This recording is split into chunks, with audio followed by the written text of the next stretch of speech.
Արտյոմ ջան, կլինի նկարեմ։ Վերաքննիչով հաստատ փոփոխություն լինելու է, բոլորն այդ կարծիք էին, որովհետև այս ճնշմանը չէին կարող իմանալ։ Ես անկեղծ շատ բան չգիտեմ, ես մի մասին եմ ծանոթ այդ գրառումների, ակցիաների, ես չեմ իմացել շատ բաների մասին, շնորհակալ եմ բոլոր այն արժանապատիվ հայերին, ովքեր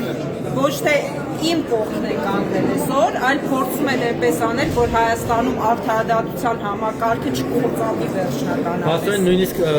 Ֆարխոյանի նման երկաթյա փոխպատյա դատավորի այդ երկաթը հալվեց, հա, մեջ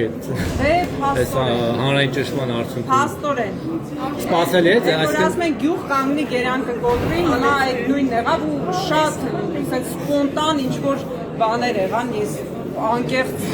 ուզել եմ շատ, երբ որ ասել եմ ինչեր են անում, դա կապված չի իմանձի հետ, կարևորը մարդիկ ինչ չեն ճանաչում։ Դատարանը հավատաց, որ դուք ահաբեկչական ակտեր չեք իրականացրի դրսում, որևէ մեկի կյանքին չեք սպառնական չեք։ Ուղղակի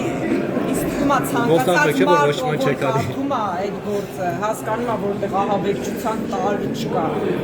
Սա ուղղակի պատժում են այն մարդկանց, ովքեր այլախոհ են, ովքեր կարող է դուրս գան պայքարի իրենց դեմ։ Սա պատժի ձև է։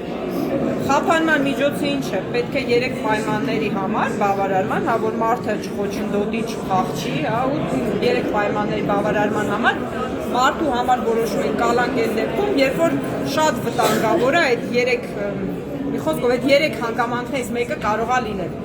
Որոնք դուք չեք անի հաստատ։